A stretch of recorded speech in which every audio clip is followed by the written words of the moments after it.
Signification précise et complète du mot jihad. Jihad signifie l'effort de résistance et de réforme dans un cheminement vers la paix, appliqué au champ spirituel, humain et social, dans le respect des valeurs de l'islam. Je vais reprendre un petit peu chacun des mots importants de cette définition. Effort de l'individu par la réflexion, la parole et les actes. La dimension de résistance, c'est en réponse aux attaques internes, ce qu'on peut appeler sa propre part d'ombre, et aux attaques externes. La dimension de réforme, c'est la réforme de soi et de son environnement par l'éducation, le rappel et la méditation. Le champ spirituel, c'est résister aux oublis et à l'ignorance en matière de foi, et se réformer par le rappel et l'éducation. Le champ humain, c'est résister aux oublis et à l'ignorance et se réformer par le rappel et l'éducation.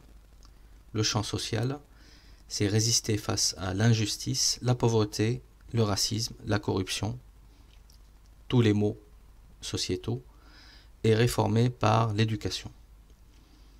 Le respect des valeurs de l'islam comme la préservation de la vie, la tolérance, la modération, la liberté de conscience notamment.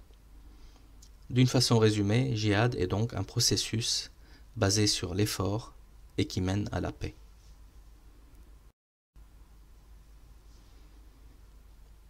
D'un point de vue étymologique, jihad provient de la racine juhd. Les racines sont souvent composées de 3 lettres en langue arabe. Juhd signifie effort. D'autres mots arabes sont tirés de la même racine juhd. Ijtihad, par exemple, signifie effort de réflexion, comme pour l'étude ou l'interprétation des textes religieux, ou comme pour les études scolaires.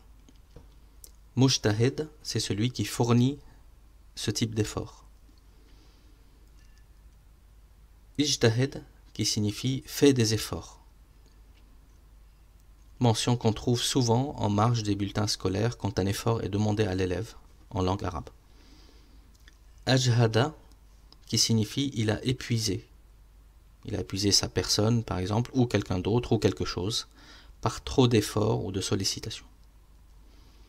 Mujhad, qui signifie fatigué par trop d'efforts. Mujahid et son pluriel mujahidoun, celui et ceux qui pratiquent le jihad au sens de la définition que je viens de détailler.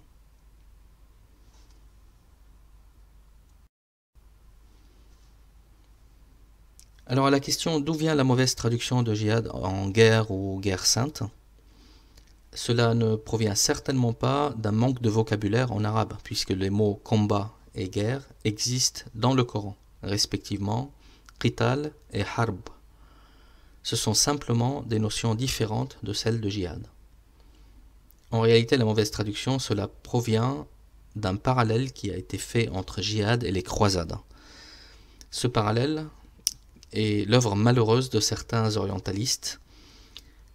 Il est infondé tellement les définitions de jihad et des croisades sont éloignées. Jean et André Sellier, qui sont des historiens, l'ont bien compris et traduisent ainsi le jihad, littéralement effort et non guerre sainte.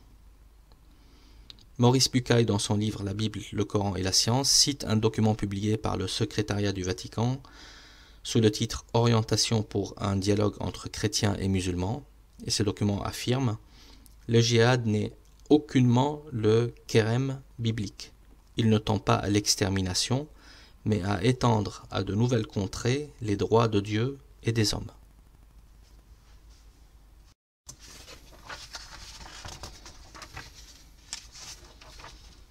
Alors, on peut tenter de se poser la question qui fait réellement du djihad de nos jours? Faisons-nous, et faites-vous, que vous soyez musulman ou non d'ailleurs, du djihad, consciemment ou à l'instar de M. Jourdain, sans le savoir? Peut-on affirmer par exemple que l'abbé Pierre et Mère Teresa faisaient du djihad? La réponse est oui. Ils ont résisté et agi face à la famine et à la pauvreté et ont contribué à réformer les esprits dans le respect des valeurs de partage, de solidarité et de paix, qui sont des valeurs de l'islam. Peut-on affirmer que les résistants français face à l'occupation faisaient du djihad? La réponse est oui.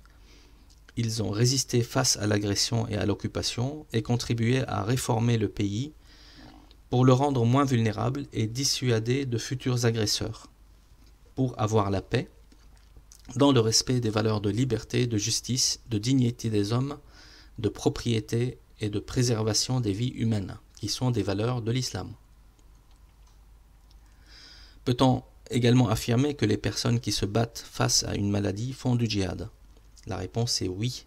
Elles résistent face à l'épreuve de la maladie et réforment leur façon de voir le monde et de se stresser, leur hygiène de vie, le respect de leur corps et de leur vie dans un cheminement vers la paix intérieure et dans le respect des valeurs de modération, de préservation de la santé et de la vie qui sont des valeurs de l'islam.